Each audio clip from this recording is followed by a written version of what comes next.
Hello, in this video I'm going to show you how you can perform the hard reset of your SoundPeats T3. Okay, so as you can see I'm currently connected with my phone.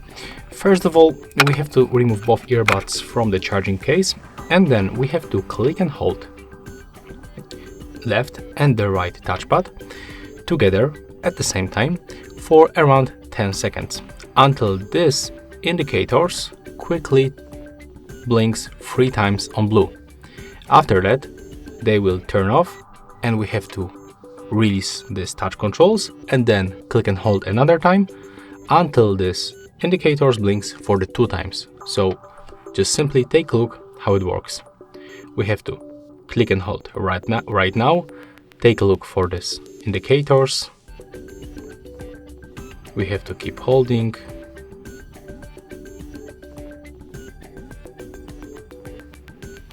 Okay, 1, 2, 3, and then click and hold one more time. Keep holding.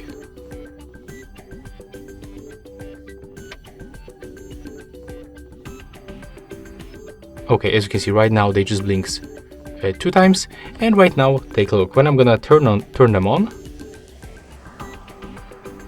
then select my previously connection, as you can see I get the new pairing request, so it means that we successfully perform the hard reset of our SoundPeats T3. So one more time, if you want to perform the reset, you have to be connected with your earbuds and the phone, then click and hold these touchpads for 10 seconds until this indicators blinks 3 times, and after that release and click and hold another time until the indicators blinks for the 2 times. So yeah, that's all for this video. Hope you like it. Remember to leave a like, comment and subscribe to our channel.